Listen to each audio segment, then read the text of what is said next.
बिहार विधानसभा चुनाव 2025 का बिगुल बज चुका है और केंद्रीय गृह मंत्री अमित शाह ने राज्य में एनडीए के प्रचार अभियान की शुरुआत सारण से की। उन्होंने एक विशाल जनसभा को संबोधित करते हुए विपक्षी दल आरजेडी और आईएनडीआईए गठबंधन पर तीखा हमला बोला। शाह ने कहा कि जो पार्टी अपराधियों को टिकट देती है वो बिहार की जनता की सुरक्षा की गारंटी कैसे ले सकती है। अमित शाह ने दिवंगत आरजेडी नेता और पूर्व सांसद मोहम्मद शहाबुद्दीन के बेटे ओसामा शहाब को टिकट दिए जाने पर कहा, अगर आरजेडी जैसे दल अपराधियों के परिवारों को उम्मीदवार बनाते हैं तो बिहार के लोगों की सुरक्षा पर बड़ा सवाल खड़ा होता है। जिनके राज में अपराध की इंडस्ट्री चलती थी वे अब बिहार को फिर से उसी अंधेरे में ले जाना चाहते हैं। उन्होंने कहा कि आरजेडी के शासन में बिहार में जंगल राज था, जहां अपराध, अपहरण, जबरन वसूली और पलायन आम बात थी। शाह ने दावा किया कि एनडीए सरकार ने बीते 20 वर्षों में बिहार को इन सब समस्याओं से मुक्त कर विकास के रास्ते पर आगे बढ़ाया है। 20 साल में पलायन बंद हुआ,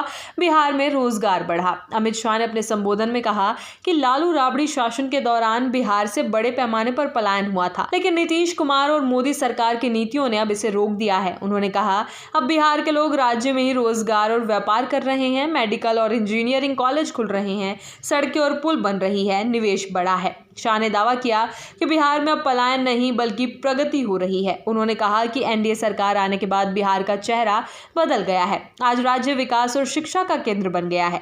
गृह मंत्री ने कहा कि प्रधानमंत्री नरेंद्र मोदी और मुख्यमंत्री नीतीश कुमार की जोड़ी ने मिलकर बिहार में विकास की नई गाथा लिखी है। उन्होंने कहा, पहले बिहार के एक कोने से दूसरे कोने तक जाने में आधा दिन लग जाता था, आज 5 घंटे में यात्रा पूरी हो जाती है। ये बदलाव एनडीए सरकार की नीतियों और सुशासन का परिणाम है। उन्होंने बताया कि एनडीए सरकार ने राज्य में सड़क, बिजली, शिक्षा और स्वास्थ्य के क्षेत्र में व्यापक काम किया है। शाह ने कहा, आज बिहार के हर जिले में मेडिकल कॉलेज बनने जा रहे हैं। पहले जो राज्य अपराध के लिए जाना जाता था, अब शिक्षा और उद्योग के लिए जाना जा रहा है।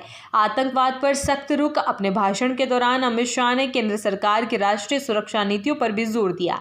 उन्होंने कहा कि यूपीए शासन के दौरान आतंकवादी भारत में घुसकर खून की होली खेलते थे, लेकिन मोदी सरकार ने आतंकवाद के खिलाफ कड़ा रुख अपनाया। शाह ने कहा, आज आतंकवादी सीमा पार से भारत में घुसने की हिम्मत नहीं करते। हमारी सेना ने पाकिस्तान में घुसकर आतंकी ठिकानों को नष्ट किया। मोदी सरकार ने दिखा दिया है कि भारत की सुरक्षा सर्वोपरि है। अमित शाह ने अपने भाषण के अंत में बिहार की जनता को संबोधित करते हुए कहा कि इस बार बिहार 4 दिवाली मना रहा है। उन्होंने कहा कि पहली दिवाली तब मनाई जाएगी जब एनडीए सरकार ने जीविका दीदियों के खाते में 10,000 रुपए ट्रांसफर किए, दूसरी जब जीएसटी कम किया गया, तीसरी असली दिवाली 21 अक्टूबर को होगी और चौथी 14 नवंबर को जब एनडीए की ऐतिहासिक जीत होगी। उन्होंने कहा, बिहार की जनता एक बार फिर मोदी नीतीश के नेतृत्व में एनडीए सरकार बनाएगी। लोग अब लालू राबड़ी के जंगल राज में लौटना नहीं चाहते। बिहार के लोग जानते हैं कि सिर्फ एनडीए ही राज्य को विकास, रोजगार और सुरक्षा दे सकता है। शाह ने विश्वास जताया कि इस बार बिहार की जनता एनडीए को रिकॉर्ड बहुमत से सत्ता में वापस लाएगी। उन्होंने कहा, आरजेडी कांग्रेस यानी आईएनडीआईए गठबंधन सिर्फ सत्ता की राजनीति करता है, जबकि एनडीए जनता के विकास की राजनीति करता है। बिहार की जनता लालटेन युग में नहीं लौटना चाहती। उन्होंने जनता से अपील की है कि वे भाजपा और एनडीए के उम्मीदवारों को जिताकर बिहार को विकास के पथ पर बनाए रखें। अमित शाह की रैली न सिर्फ एनडीए के लिए चुनावी बिगुल साबित हुई बल्कि बिहार में आने वाले दिनों में तेज राजनीतिक मुकाबले की झलक भी दिखा गई।